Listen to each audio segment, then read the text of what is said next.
Now, I am proud to be the daughter of Ghanaian migrants, and they're even prouder that myself and my honourable friend, the member for Erith and Thamesmead, are jointly the first women of Ghanaian heritage to sit in this House.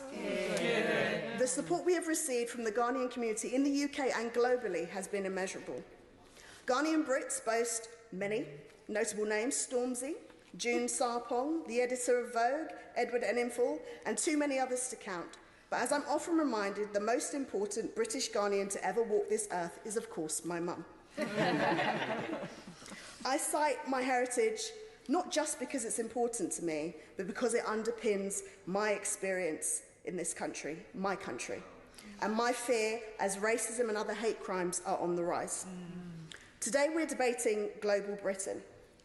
And you know, there is that saying that if you don't know where you're going, if you don't know where you've come from, you don't know where you're going.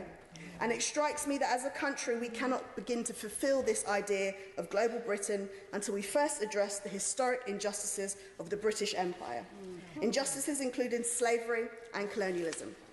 Firstly, because it's the right thing to do, but also because we may soon find ourselves out in the cold if we don't. Madam Deputy Speaker, whilst we spent years debating Brexit, and as my friend, the member for Putney, the honourable member for Putney has said, engaged in a monumental self-harm, you know that India surpassed the UK to become the 5th richest economy in the world. India, a former British colony where this country presided over a bloody partition, the Amritsar massacre and the Bengal famine. We also see countries in Africa like Ghana, Kenya and Uganda amongst the fastest growing economies in the world.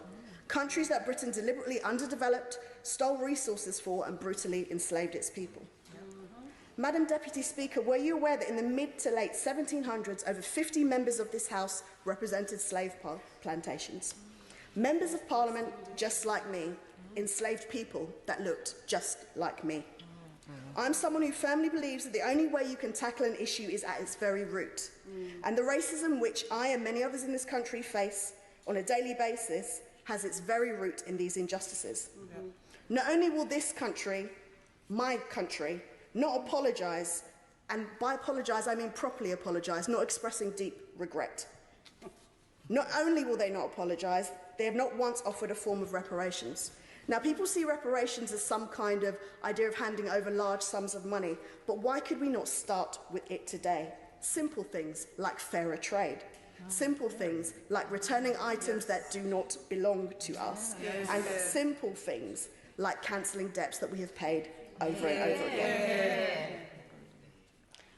And I believe the reason for this, Madam Deputy Speaker, is because we only apologise to our equals. We only make amends with our equals.